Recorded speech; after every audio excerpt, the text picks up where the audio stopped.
أشهد أن لا إله إلا الله وحده لا شريك له وأشهد أن محمدا عبده ورسوله أما بعد فأعوذ بالله من الشيطان الرجيم بسم الله الرحمن الرحيم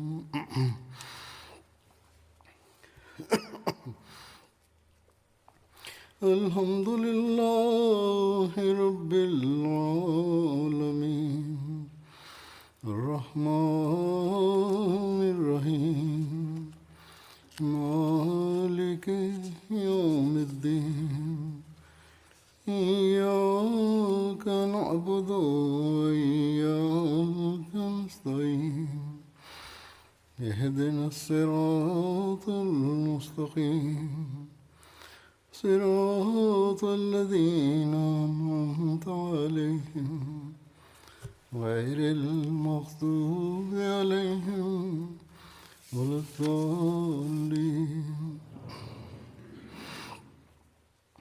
Das Leben von Hazrat Abu Bakr radiallahu anhu beschrieben. Gemäß einigen Überlieferungen war er radiallahu anhu ein Experte in der Genealogie, also in der Familienforschung, und in der Dichtkunst interessiert.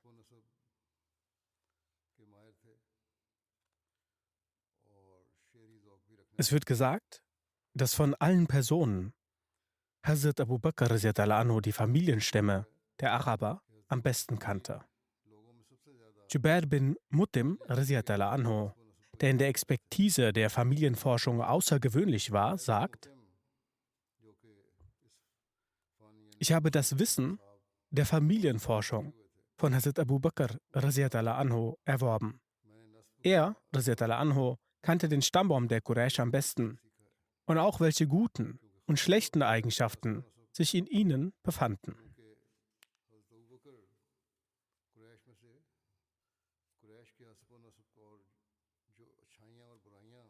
Jedoch erwähnte er radiallahu anhu niemals ihre schlechten Eigenschaften.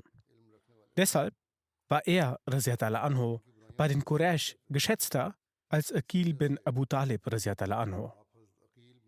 Nach Hazrat Abu Bakr radiallahu anhu besaß Hazrat Aqil radiallahu anhu das meiste Wissen über den Familienstamm der Quraysh, ihre Vorväter und ihre guten und schlechten Eigenschaften.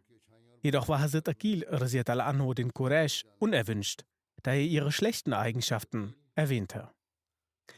Hazrat Aqil radiallahu anhu ging stets zur Prophetenmoschee, um von Hazrat Abu Bakr radiallahu anhu das Wissen über die Familienstämme der Araber und ihre Geschichten anzueignen. In den Augen der Bewohner Mekkas gehörte Hazrat Abu Bakr radiallahu anhu zu ihren besten Männern. Wenn immer sie in Schwierigkeiten waren, baten sie ihn radiallahu anhu um Hilfe. Es wird gesagt, dass Hazrat Abu Bakr radiallahu anhu das meiste Wissen über die arabischen Stammbäume besaß, zumindest dem Stammbaum der Quraysh. Als die Dichter der Quraysh in der Anwesenheit des heiligen Propheten, Friede und Segen Allah seien auf ihm, einige Verse rezitierten, wurde Hazrat Hassan bin Sabit radiallahu anhu die Verantwortung zuteil, dass er ihnen in Versen antworten soll. Als Hazrat Hassan radiallahu anhu vor dem Propheten, Friede und Segen Allah seien auf ihm, hervortrat, sagte er, Friede und Segen Allah seien auf ihm, zu ihm: Wie willst du den Versen der Quraysh antworten, wo ich doch selbst aus den Quraysh bin? Hazrat Hassan radiallahu anhu antwortete: O Prophet Allahs, Friede und Segen Allah seien auf ihm, ich werde sie von denen so trennen, wie ein Haar aus dem Teig oder Butter entfernt wird. Daraufhin sagte der heilige Prophet, Friede und Segen Allah seien auf ihm, zu ihm, dass er zu Hazrat Abu Bakr radiallahu anhu gehen soll und ihn über den Stammbaum der Quraysh befragen soll. Hazrat Hassan radiallahu anhu sagt, dass er danach zu Hazrat Abu Bakr radiallahu anhu ging, bevor er seine Verse schrieb. Dieser erklärte ihn über die Männer und Frauen der Quraysh auf. Als die Mekkaner dann die Verse von Hazrat Hassan hörten, sagten sie, dass sich hinter diesen Versen der Ratschlag von Hazrat Abu Bakr radiallahu anhu befindet. Hazrat Abu Bakr radiallahu anhu war wie die Gelehrten der Familienforschung auch über die Geschichte der Kriege der Araber in großer Kenntnis. Auch von Hazrat Abu Bakr radiallahu anhu selbst, auch wenn Hazrat Abu Bakr radiallahu anhu selbst kein Dichter war, hegte er großes Interesse in der Dichtkunst. Die Geschichtsschreiber von Hazrat Abu Bakr radiallahu anhu haben diskutiert, ob er selbst gedichtet hat oder nicht. Einige Historiker haben es negiert, dass er gedichtet hat. Andere wiederum haben einige Gedichtverse von Hazrat Abu Bakr radiallahu anhu jedoch erwähnt. In einer Bibliothek in der Türkei fand man ein Buch, in dem 25 Gedichte von Hazrat Abu Bakr radiallahu anhu geschrieben stehen. Es liegt dort. Und es wird gesagt, dass es Gedichte von Hazrat Abu Bakr radiallahu anhu sind. Jemand hatte geschrieben, dass er eine Offenbarung erhielt, dass diese Gedichte auf Hazrat Abu Bakr radiallahu anhu zurückzuführen sind. Tabqat ibn Sa'd und Sirat ibn Hisham schreiben, dass Hazrat Abu Bakr radiallahu anhu einige Verse gesprochen hatte. Anlässlich des Todes des heiligen Propheten, Friede und Segen Allah seien auf ihm, also während seiner Beerdigung, gibt es Gedichtverse von Hazrat Abu Bakr radiallahu anhu, die besagen. Die Übersetzung lautet: O Auge, ich schwöre bei dem Recht, beim Ableben der Majestät dieser Welt, Tränen zu vergießen. Weine, und deine Tränen werden niemals trocknen. O Auge, weine über das beste Individuum des Volkes Quraysh, welches am Abend ins Grab gelegt wurde. O König der Könige, o Fürsorger der Menschen, mögen die Bittgebete der Betenden auf dich sein. Wie kann das Leben ohne unseren Geliebten weitergehen? Wie kann man in Ruhe leben, nachdem jener verstorben ist, der 10 Welten den Frieden brachte? So wie wir im Diesseits zusammen waren, wünschte ich mir, dass auch der Tod uns gemeinsam holen würde. Dies ist die Übersetzung der Verse. Über seine Klugheit heißt es, dass er sehr intelligent war. Hazrat Abu Sa'id Khudri berichtet, dass der heilige Prophet, Friede und Segen Allah seien auf ihm, sagte, dass Allah einem Menschen den Wunsch gewährt hat, sich zwischen den Begierden der Welt und das, was Allah hat, zu entscheiden. Der Mann entschied sich für Allah.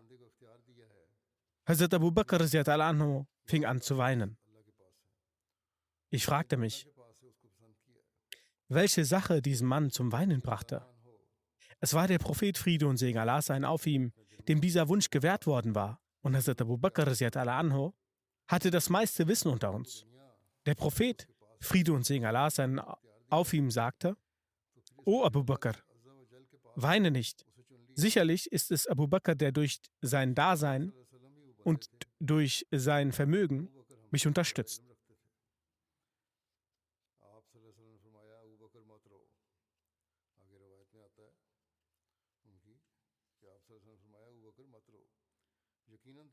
Wenn ich jemanden aus meiner Gemeinschaft zu meinen Freunden nehmen würde, dann würde ich Abu Bakr nehmen.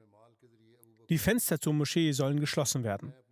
Außer dem Fenster von Abu Bakr. Die Weisheit hinter der Weisheit hat auch der verheißene Messias, Friede sei auf ihm, erläutert. Dies werde ich später erwähnen.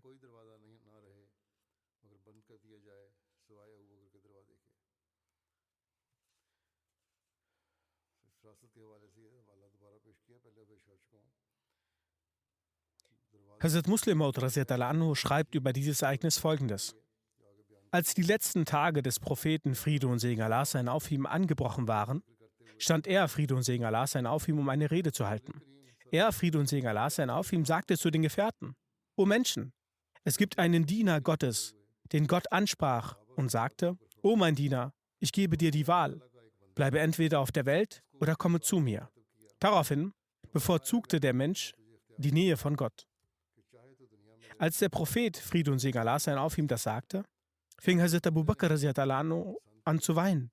Hazrat Umar radiallahu anhu sagt: Ich war sehr erzürnt über sein Weinen, weil der Prophet, Friede und Segen Allahs seien auf ihm, über das Ereignis eines anderen Menschen spricht, dass Gott ihm die Wahl gegeben hat, entweder auf der Welt zu verbleiben oder zu Gott zurückzukehren, und er sich für Gott entschieden hatte.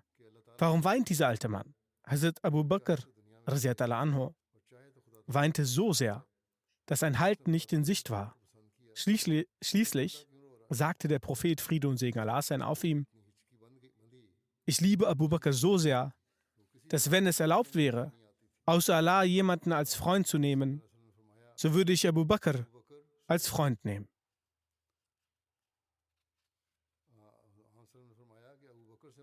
Hazrat Umar radiallahu anhu berichtet, dass als der Prophet, Friede und Segen Allahs seien auf ihm, nach einigen Tagen verstarb, verstanden wir, dass das Weinen von Hazrat Abu Bakr radiallahu anhu rechtens war und unser Zorn ein Zeichen der Dummheit war.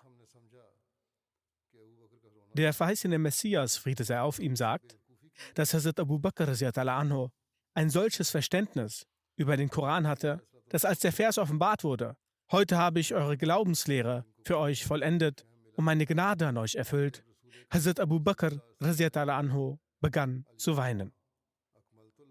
Jemand fragte, warum er weint, worauf er, Hazrat Abu Bakr radiallahu anhu, sagte: Ich ahne anhand dieses Verses das Ableben vom Gesandten Allahs, dem heiligen Propheten, Friede und Segen Allahs seien auf ihm.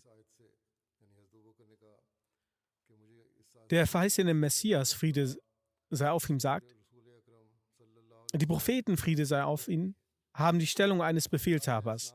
So wie ein gewöhnlicher Angestellter nach dem Erledigen der Arbeit weggeht, verlassen auch die Propheten, Friede sei auf ihm, die Welt nach Erfüllung ihrer Mission.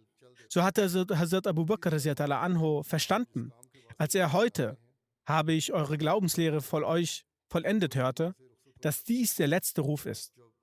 Dies zeigt eindeutig, dass Hazrat Abu Bakr radiallahu anhu ein großartiges Verständnis hatte.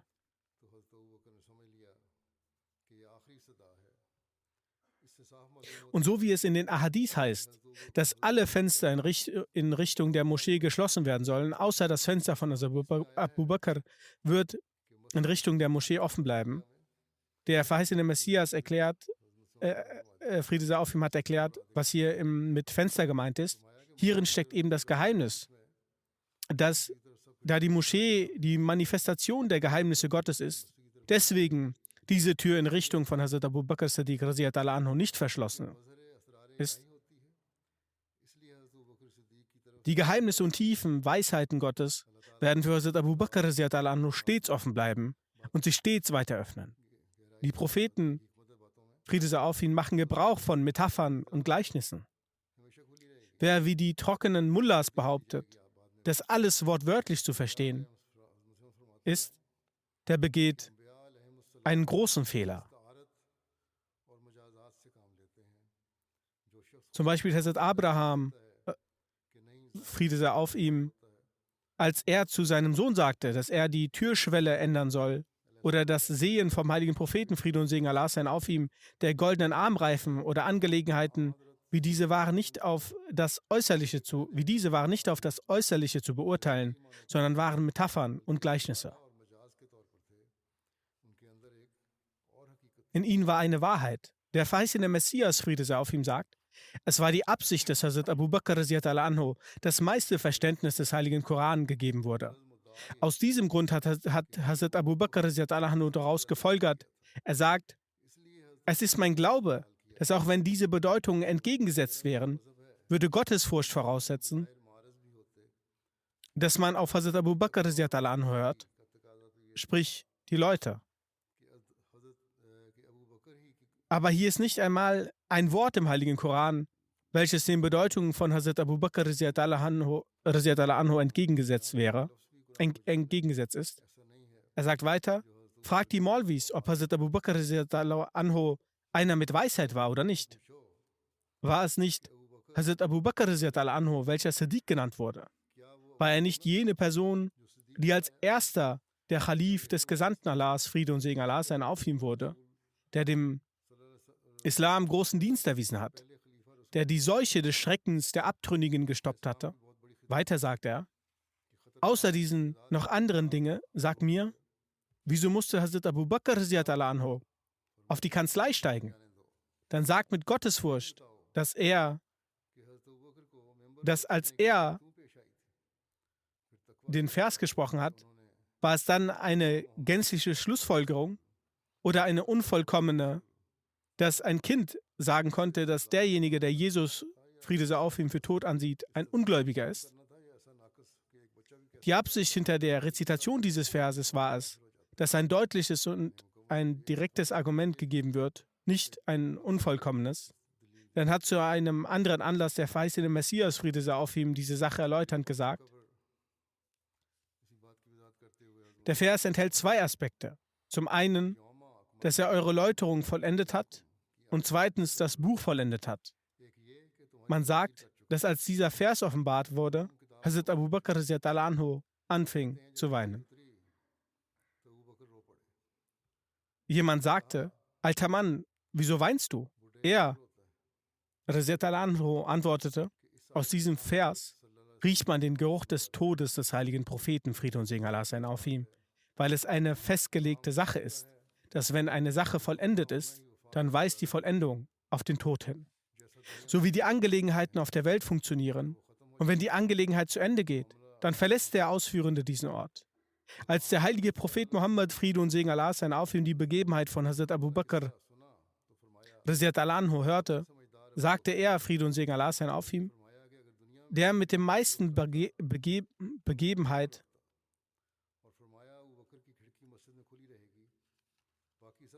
der mit den meisten Verstand ist Abu Bakr und sagt, dass wenn ich jemanden auf der Welt zum Freund machen würde, so wäre dies Abu Bakr. Und weiter sagt er, Friede und Segen Allah sein auf ihm, dass das Fenster von Abu Bakr in der Moschee offen bleibt. Die ganzen restlichen sollt ihr schließen. Jemand fragte, welchen Grund dies hat. Was wird damit gemeint? Dass wenn ich jemanden zum Freund machen würde, dann bleibe das Fenster offen. Der Bezug wird erläutert. Denkt daran, dass die Moschee der Ort Gottes ist, welche die Quelle aller Wahrheiten und Erkenntnisse ist. Deshalb hat er, Friede und Segen Allah sein auf ihm, gesagt, dass das innere Fenster von Abu Bakr radhiyallahu anhu auf dieser Seite ist. Deshalb sollte dieses Fenster auch offen für ihn bleiben. Es ist nicht damit gemeint, dass andere Gefährten davon beraubt waren. Unter ihnen gab es auch viele mit Scharfsinnigkeit, aber am meisten war es Hazrat Abu Bakr radhiyallahu anhu. Die Vorzüglichkeit von Hazrat Abu Bakr war die persönliche Erkenntnis, die schon am Anfang als Beispiel gezeigt hatte, und auch am Ende. Somit war das Wesen von Hazrat Abu Bakr radhiyallahu anhu eine Ansammlung von Erkenntnissen. Dann sagt der verheißene Messias, Friede sei auf ihm, dass Hazrat Abu Bakr Sadiq radhiyallahu anhu ein erfahrener bzw. Weiser und einer mit Scharfsinn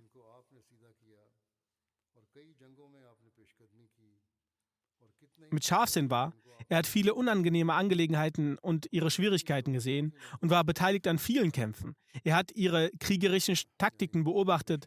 Er hat viele Wüsten und Berglandschaften durchschritten und viele Orte des Abgrundes.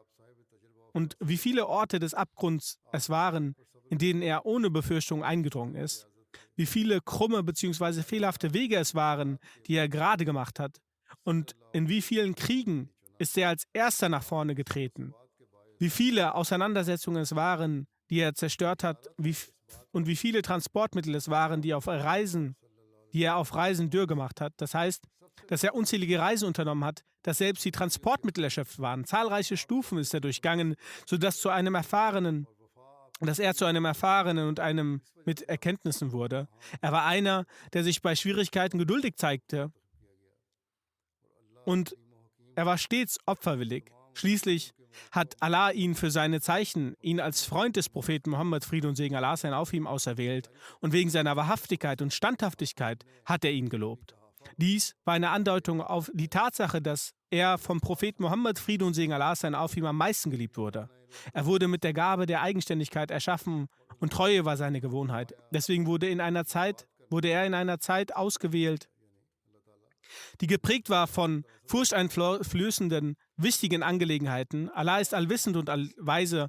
Er legt alle Angelegenheiten entsprechend ihrer Umstände fest. Er lässt Wasser aus ihren rechtmäßigen Quellen entspringen. So hat der Ibn Kahafa mit einem Blick von besonderer Gunst erwiesen und ihn zu einer einzigartigen Person auf der Welt gemacht. Und Allah sagt, dass er in seiner Rede am wahrhaftigsten ist, das heißt, dass Allah selbst in seiner Rede am wahrhaftigsten ist, was hat er gesagt? Wenn ihr ihm nicht helfet, so wisset, dass Allah ihm auch damals half, als die Ungläubigen ihn vertrieben, als einen von zweien, wie sie da beide in der Höhle waren. Und er sprach zu seinem Begleiter: Trauere nicht, denn Allah ist mit uns. Dann senkte Allah seinen Frieden auf ihn und stärkte ihn mit Heerscharen, die ihr nicht saht, und erniedrigte das Wort der Ungläubigen. Und es ist Allahs Wort allein, das Höchste.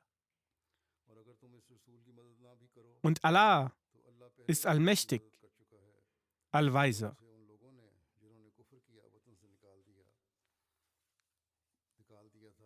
Hazrat Abu Bakr, radiallahu anhu, besaß auch die Gabe, Träume richtig zu deuten.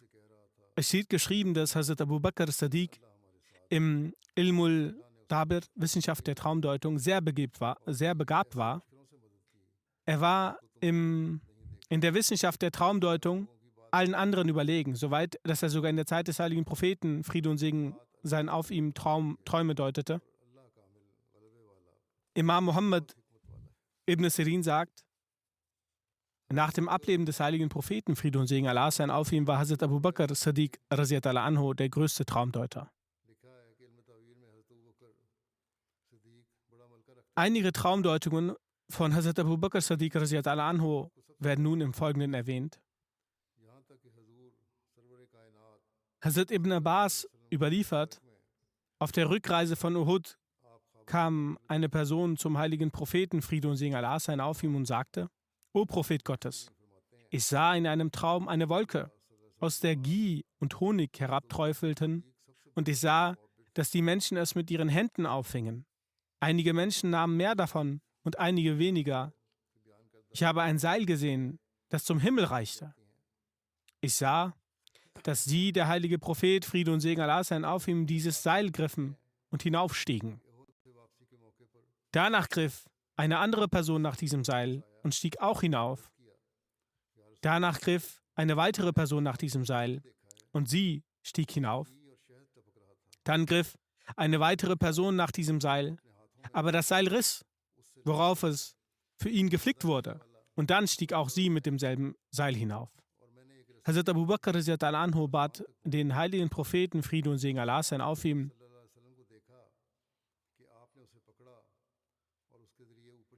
O Prophet Gottes, lassen Sie mich bitte diesen Traum deuten. Wenn Sie gestatten, würde ich gerne diesen Traum deuten. Der heilige Prophet, Friede und Segen Allah seien auf ihm, antwortete: Deute diesen Traum. Hazrat Abu Bakr radiallahu anhu sagte: Die überschattende Wolke sei der Islam.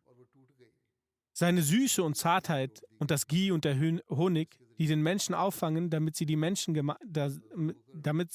gemeint, die den Koran erhalten. Das heißt Menschen, die sich das Wissen um den heiligen Koran mehr oder weniger aneignen.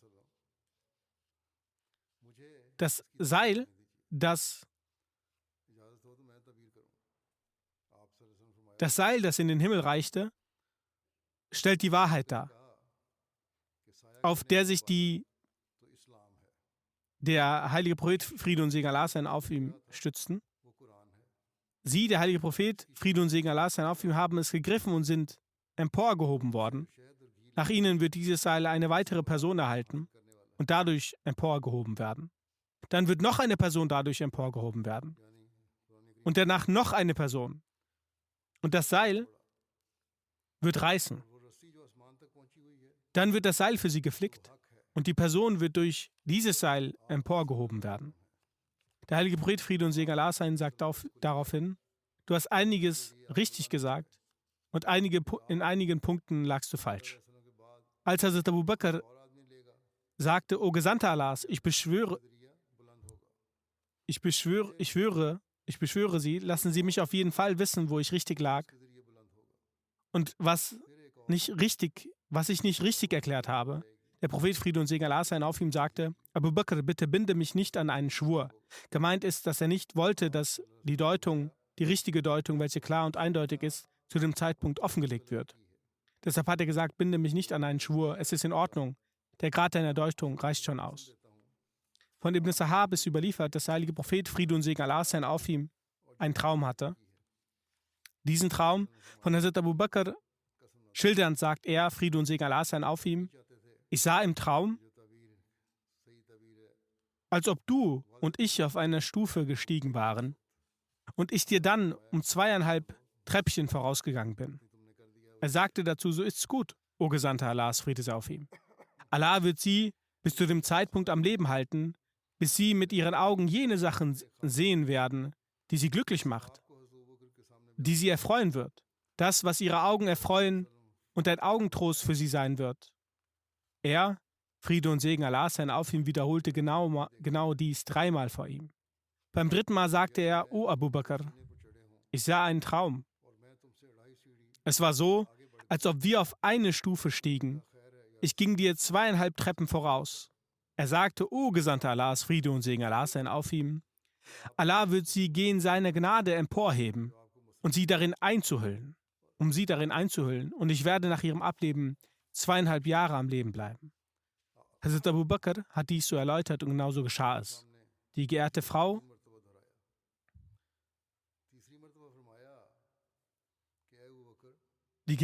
des heiligen Propheten, Friede und Segen Allah sein auf ihm, Hazrat Aisha Radhiyallahu anha, erzählt, ich sah im Traum 3 Monde in einem Zimmer hineinfallen. In mein Zimmer sah ich 3 Monde hineinfallen. So erzählte ich meinen Traum meinem Vater, Hazrat Abu Bakr Siddiq.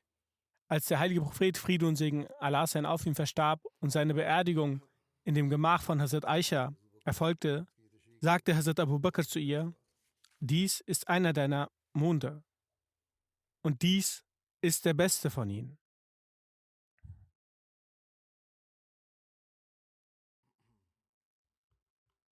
Hazrat Abdul Rahman bin Abi Layla Radhiyallahu anhu erzählt, der heilige Prophet, Friede und Segen Allah sein auf ihm, hatte gesagt, ich sah, dass eine Herde schwarzer Schafe mir folgt und dahinter eine Herde hellbrauner Schafe.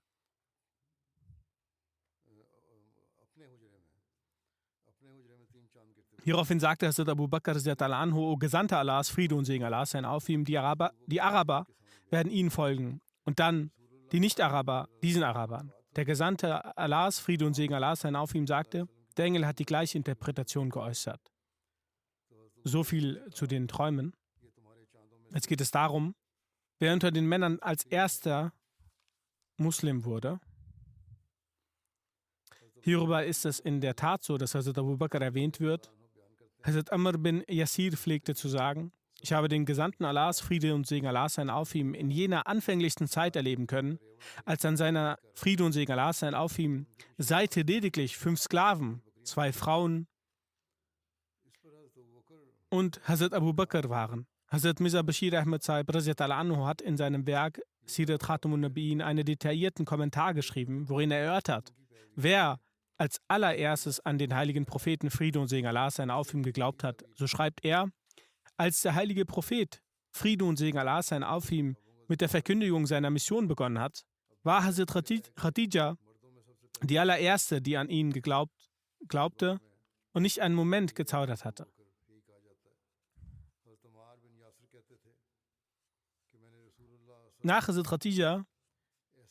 Nachdem Hazrat Khadija den Glauben angenommen hatte, herrscht unter den Historikern ein Dissens.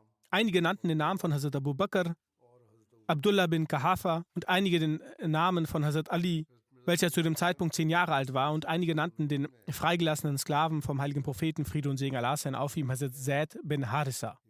Aber meiner Ansicht nach ist dieser Streit überflüssig. Hazrat Ali und Hazrat Zaid bin Harissa waren die Leute aus dem Hause des heiligen Propheten, Friede und Segen Allah sein auf ihm, und diese lebten mit ihm wie seine Kinder. Es waren die Worte des heiligen Propheten, Friede und Segen Allah sein auf ihm, und schon glaubten jene Kinder an diesen Propheten. Aber das, was der heilige Prophet, Friede und Segen Allah sein auf ihm, bereits gesagt hat, so haben diese daran geglaubt und waren davon überzeugt. Deshalb zu sagen, dass diese geglaubt haben, ist nicht dergleichen, denn diese waren von kleinem Alter und die Personen vom Hause. Sogar das von diesen eine wörtliche Zustimmung, dass er der Prophet war, war nicht nötig gewesen. So bedarf es dieser Sache nicht, die Namen dieser Kinder hervorzuholen. und jene, die von all diesen übrig geblieben sind, so ist Hazrat Abu Bakr einstimmig der Erste und dem Glauben vorangeschrittene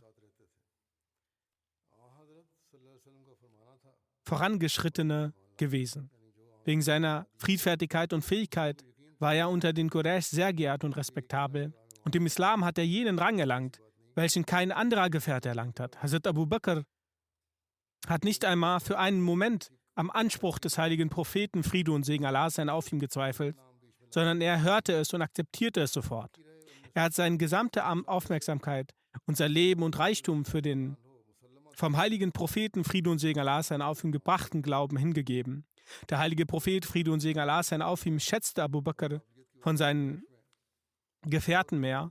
Und nach seinem Tod wurde er zu seinem ersten Khalifen. In der Zeit seines Khalifat hat er seine Fähigkeiten noch mehr unter Beweis gestellt. Über Hazrat Abu Bakr sagt ein berühmter Orientalist Europas, Springer: Der Glaube von Abu Bakr zu Beginn des Islam an Mohammed, Friede und Segen Allah sein auf ihm, ist der größte Beweis für die Sache, dass auch wenn Mohammed, Friede und Segen Allah sein auf ihm, sich geirrt haben mag, aber jedoch keineswegs betrügen konnte. Er hat sich wahrhaftig vom Herzen als Propheten Gottes betrachtet. Ebenfalls ist Sir William Moore mit der Ansicht von Springer einverstanden. Hazrat Khadija, Hazrat Abu Bakr, Hazrat Ali und Hazrat Zaid bin Haritha nach Hazrat Zaid bin Haritha gab es 5 Personen, die den Islam angenommen hatten, welche durch die Predigt von Hazrat Abu Bakr geglaubt haben. Und all diese erwiesen sich im Islam als besonders hochrangige und hochgestellte Gefährten, welche zu der Spitze der Gefährten gezählt wurden. Die Namen dieser sind Hazrat Usman bin Affan, der zweite Hazrat Abdurrahman bin Auf, der dritte Saad bin Abi Waqas, der vierte Zubair bin Al-Awam und der fünfte Talha bin Ubaidullah. Diese 5 Gefährten sind von den Ashra Mubashra, also zählen zu den 10 Gefährten, welche der heilige Prophet, Friede und Segen Allah sein auf ihm, durch seine gesegnete Zunge besonders das Paradies versprochen hat. Diese gehörten zu seinen besonders nahen Gefährten und jene, die mit ihm Friede und Segen Allah sein auf ihm beratschlagt haben. Hazrat Muslim Maud Radhiyallahu anhu hat an einer Stelle erwähnt, er hat die Gemeinde zu einem finanziellen Projekt aufgerufen. So sagte er hatte die Sache auch daran geknüpft mit dieser Begebenheit. Er schreibt, der Gläubige hat keine Angst vor diesen finanziellen Opferbereitschaften, sondern er freut sich. Er freut sich, dass dieser Aufruf zuerst ihn erreicht hat. Er hat keine Angst, sondern er freut sich. Und er bedankt sich bei Allah. Und er spendet am meisten auf seinem Wege. Und er erlangt auch den höchsten Rang. Kann denn einer sagen, dass die Opfer, welche Hazrat Abu Bakr radhiyallahu erwiesen hat, oder welchen Dienst ihm zuteil wurde, so wünschte und fragte er sich denn nicht, wieso er denn zuerst die Möglichkeit bekommen hat, diese Opfer zu erbringen? Hat er, radhiyallahu anhu, sich jemals gedacht oder gewünscht, wieso er diese Möglichkeiten bekommen hat? Er hat sich mit großer Freude in Schwierigkeiten begeben und dem Allahs Weg Leid ertragen. Deswegen erreichte er, radhiyallahu anhu, den Rang, den selbst Hazrat Umar radhiyallahu anhu nicht erreichen konnte. Denn wer zuerst glaubt, jener erhält auch als erstes die Chance, Opfer zu erbringen. Trotz dessen, dass zu der Zeit Hazrat Umar radhiyallahu anhu den Glauben annahm, ebenfalls Gefahren herrschten. Ihnen wurde Leid zugefügt und man ließ nicht zu, dass sie beteten. Die Gefährten wurden aus ihren Heimatländern vertrieben. Die erste Hijra Habscha, Migration nach Abyssinien, war im Gange. Das Zeitalter des Fortschrittes kam lange nach seines radhiyallahu anhu Glaubensannahme. Trotz dessen ist der Rang, der Hazrat Abu Bakr radhiyallahu anhu gebührt, durch die Glaubensannahme am Beginn und durch die Möglichkeiten zu Beginn Opfer zu erbringen, einer, an den Hazrat Umar radhiyallahu anhu nicht heranreichen konnte. Das war auch der Grund, dass als Hazrat Abu Bakr radhiyallahu anhu und Hazrat Umar radhiyallahu anhu sich einmal uneinig waren, der heilige Prophet, Friede und Segen Allah sein auf ihm, sagte, zu der Zeit, als du den Islam verleugnet hast, zu jener Zeit nahm Abu Bakr den Islam an. Und zu der Zeit, als du den Islam angefeindet hast, half er den Islam. Wieso bereitest du ihm nun Kummer?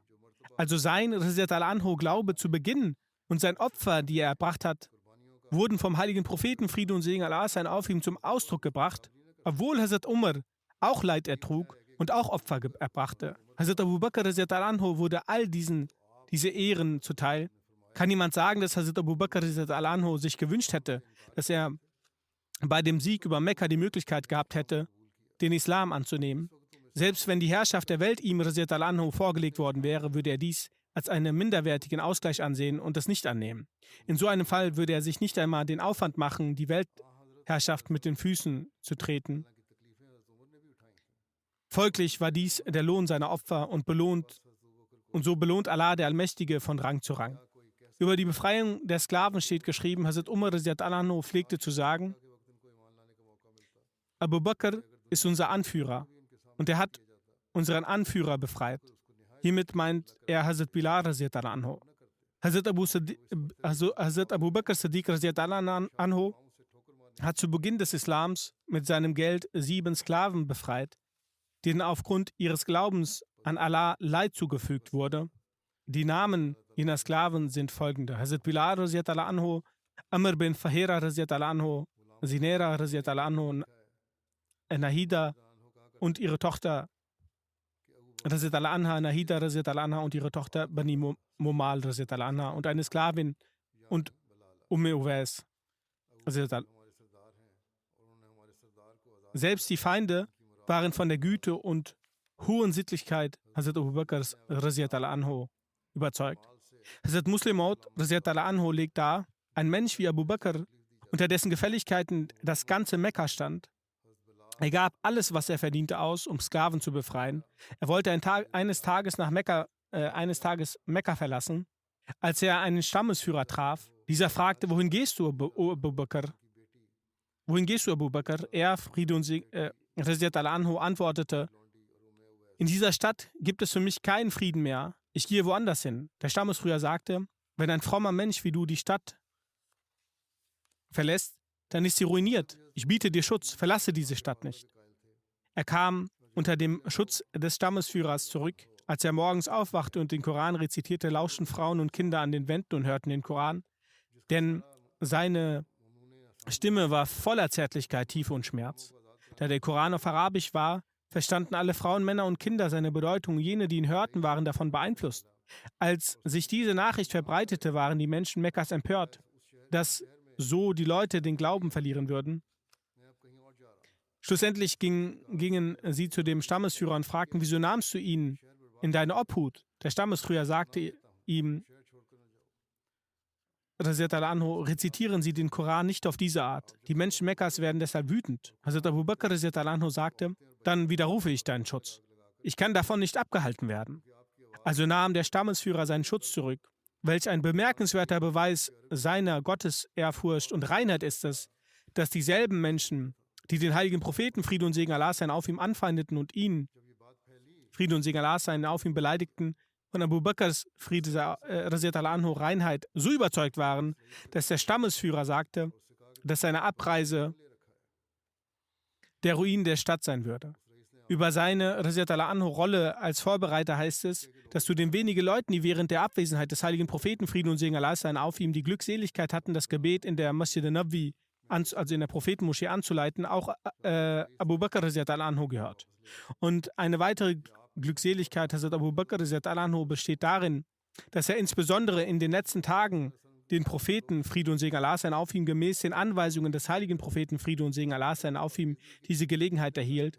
Hierzu gibt es verschiedene Übermittlungen. Hazrat Aisha radiallahu anha erzählt, der Gesandte Gottes, Friede und Segen Allah sein, auf ihm sagte, für die Menschen, unter denen sich Abu Bakr befindet, ist es nicht angemessen, dass jemand anderes als Abu Bakr das Gebet anleitet. Es ward berichtet, wir haben bei Hazrat Aisha radiallahu anha, als wir über die Gewohnheiten und Großartigkeit des Gebets sprachen, sie radiallahu anha sagte, als der Gesandte Gottes, Friede und Segen Allah sein, auf ihm an der Krankheit litt, welche seinen Tod bedingte, war es Zeit für das Gebet und das Asan wurde ausgerufen. Er, Friede und Segen Allah sein, auf ihm sagte, sagt Abu Bakr, er soll das Gebet anleiten. Ihm, Friede und Segen Allah sein, auf ihm wurde gesagt, dass Abu Bakr ein sanftes Herz hat. Wenn er an eurer Friede und Segen Allah sein, auf ihm Stelle steht, dann wird er die Menschen nicht im Gebet leiten können. Der Prophet, Friede und Segen Allah sein, auf ihm wiederholte es und erhielt dieselbe Antwort, dass er radiallahu anhu zu weichherzig ist.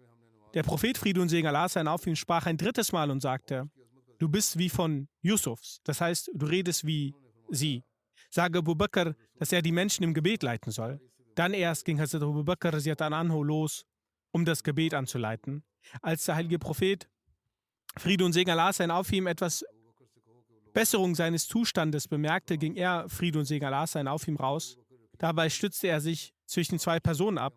Sie, radiallahu anha, sagt, dass sie sich so daran erinnern kann, als würde sie es gerade sehen, wie seine Füße, Friede und Segen Allah sein auf ihm, die aufgrund der Krankheit Striche hinter sich zogen. Das heißt, er, Friede und Segen Allah sein auf ihm, konnte nicht richtig laufen. Er, Friede und Segen Allah sein auf ihm, konnte die Füße nicht heben. Deshalb schleifte er die Füße auf dem Boden entlang. Hazrat Abu Bakr radiallahu anhu wollte, als er ihn so kommen sah, dass er zurücktrat. Doch der heilige Prophet wies durch ein Zeichen an, dass er auf seinen Platz bleiben soll. Dann wurde er, Friede und Segen Allah sein, auf ihm geholt, soweit, dass er sich neben Hazrat Abu Bakr setzte. Mit betrübten Augen wurde gesagt, und leitet der Prophet, Friede und Segen Allah sein, auf ihm das Gebet an und folgte Hazrat Abu Bakr ihm, und die Leute folgten dem Gebet von Hazrat Abu Bakr. So antwortete sie mit einem Kopfzeichen ja. Der heilige Prophet setzte sich links von Hazrat Abu Bakr und Hazrat Abu Bakr leitete das Gebet stehend. Hazrat Anas bin Malik Ansari radiallahu anhu sagte, so erzählte der Überliefernde, dass er, Friede radiallahu anhu, ihm erzählte, dass er dem heiligen Propheten, Friede und Segen Allah sein, auf ihm folgte und ihm diente und in seiner Gesellschaft lebte. Er erzählte, dass Abu Bakr ihr Gebet anleitete in dieser Krankheit des Propheten, durch die er verstarb, solange als der Montag kam und sie im Gebet in den Reihen standen und der heilige Prophet das Tuch von seinem Haus bzw. Zimmer erhob. Er, Friede und Segen Allah sein auf ihm, schaute uns zu und er stand und sein Gesicht war so, als wäre es eine Seite des heiligen Koran. Dann lächelte er aus Freude und wir dachten, dass wir aus Freude in einer Prüfung geraten sind, dass wir den Propheten, Friede und Segen Allah sein, auf ihm gesehen haben. In diesem Moment trat Hazrat Abu Bakr auf seinen Fersen zurück, damit er sich der Gebetsreihe anschließe, da er dachte, dass der heilige Prophet zum Gebet herausgekommen ist. Doch der heilige Prophet sagte mit seinem Zeichen, dass er sein Gebet beenden soll und ließ das Tuch wieder fallen. Und am gleichen Tag verstarb er, Friede und Segen Allah sein auf ihm. In einer Überlieferung heißt es, dass einmal in genau diesen Tagen Hazrat Umar radiallahu anhu das Gebet anleitete. Die Details hierzu sind folgendermaßen erwähnt. Hazrat Abdullah bin Samar radiallahu anhu berichtet, dass als die Krankheit des heiligen Propheten, Friede und Segen Allah sein auf ihm, sich intensivierte und eine Gemeinde der Muslime zu seinem Dienst anwesend war, rief Hazrat Bilal ihn, Friede und Segen Allah sein auf ihm, für das Gebet. Er, Friede und Segen Allah sein auf ihm, sagte, sag jemanden anderen, dass er das Gebet mit den Leuten verrichten soll. Als Hazrat Abdullah bin Samar radiallahu anhu rausging, sah er, dass Hazrat Umar radiallahu anhu anwesend waren und dass Hazrat Abu Bakr radiallahu anhu nicht da war. Ich sagte, O Umar, stehen Sie auf und leiten Sie das Gebet an. Er trat vor und sagte, Allahu Akbar. Als der heilige Prophet, Friede und Segen Allah sein auf ihm, seine Stimme hörte, die Stimme von Hazrat Umar war eine kräftige Stimme, fragte er, wo ist Abu Bakr? Allah lehnte es ab und die Muslime auch. Allah lehnte es ab und auch die Muslime. Er, Friede und Segen Allah sein, auf ihm ließ ihn rufen. Er kam und trotz dessen, dass Hazrat Umar das Gebet bereits verrichtet hatte, leitete er radiallahu anhu nochmal das Gebet an. Dies ist auch eine Überlieferung. In einer anderen Überlieferung heißt es, dass als der heilige Prophet die Stimme von Hazrat Umar hörte, er sich nach draußen begab, soweit dass er, Friede und Segen Allah sein, auf ihm seinen gesegneten Kopf aus seinem Zimmer erhebend schaute und dann sagte, nein, nein, nein, es ist erforderlich, dass Abu Quhafa die Leute im Gebet anleitet. Er, Friede und Segen Allah sein, auf ihm sagte dies verärgert. Weitere Details dieser Überlieferung sind in Musnad ibn Ahmed folgendermaßen zu finden, dass als Hazrat Umar radiallahu anhu davon Kenntnis bekam, sagte er radiallahu anhu zu Hazrat Abdullah bin Samar radiallahu anhu, dass er zu Hazrat Umar radiallahu anhu gesagt hatte, dass er das Gebet leiten sollte.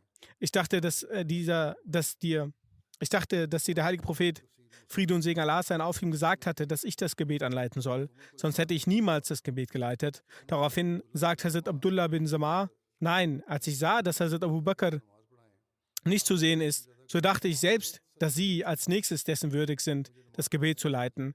Deswegen habe ich selbst Ihnen die Bitte vorgelegt, das Gebet zu leiten. Mir wurde es nicht direkt gesagt, das ist eine Überlieferung von Musnad. Über seine liebevolle Güte gegenüber dem Nachwuchs schreibt ein Schreibender, dass Hazrat Abu Bakr radiallahu anhu seine Kinder sehr liebte. Er pflegte dies auch oft durch seine Worte und Taten zum Ausdruck zu bringen. Der älteste Sohn Hazrat Abu Abdurrahman lebte in einem separaten Haus, aber die Kosten der Unterkunft hatte Hazrat Abu Bakr zu seiner eigenen Verantwortung gemacht. Die Heirat der ältesten Tochter von Hazrat Abu Bakr radiallahu anhu hat Hazrat Asma radiallahu anha fand mit Hazrat Zubair bin Awam radiallahu anhu statt. Er war anfangs sehr arm. Sie hatte nicht die Möglichkeit dazu, einen Hausangestellten oder eine Hausangestellte anzustellen, weswegen Hazrat Asma radiallahu anha sehr viel arbeiten musste. Sie knetete den Teig, machte Essen, füllte das Wasser auf, nähte und brachte von großer Entfernung auf dem Kopf tragend Dattelkerne. Sie fütterte sogar das Pferd. Als Hazrat Abu Bakr radiallahu anhu von diesen Zuständen erfuhr, schickte er einen Hausangestellten, der das Pferd fütterte und sich darum kümmerte. Hazrat Asma radiallahu anha sagte, durch das Senden eines Hausangestellten war es so, als hätte mein geliebter Vater mich befreit. Hazrat Abdullah bin Abu Bakr radiallahu anhu liebte seine Ehefrau Atka. Dies ist eine weitere Begebenheit. Deswegen hat er aufgehört, zum Dschihad zu gehen. Hazrat Abu Bakr radiallahu anhu konnte dies nicht tolerieren. Er sagte Hazrat Abdullah radiallahu anhu, wenn du wegen deiner Ehefrau aufgehört hast, zum Dschihad zu gehen, so scheide dich von ihr. Er befolgte diese Anweisung zwar, doch sagte wegen der Trennung von Atka sehr schmerzerfüllte Verse. Als Hazrat Abu Bakr radiallahu anhu diese Verse zu hören bekam, erweichte sein Herz und erlaubte Hazrat Abdullah radiallahu anhu sich ihr wieder zuzuwenden. Hazrat Bara radiallahu anhu berichtet, ich betrat zusammen mit Hazrat Abu Bakr radiallahu anhu das Haus seiner Verwandten und sah, dass seine Tochter Hazrat Aisha radiallahu anha sich liegend befand. Sie hatte Fieber. Ich sah, dass er, also Hazrat Abu Bakr radiallahu anhu, sie auf die Wange küsste und seiner Tochter nach ihrem Wohlbefinden fragte, wie geht es dir? Diese Erwähnung wird inshallah in Zukunft auch weiter erläutert werden.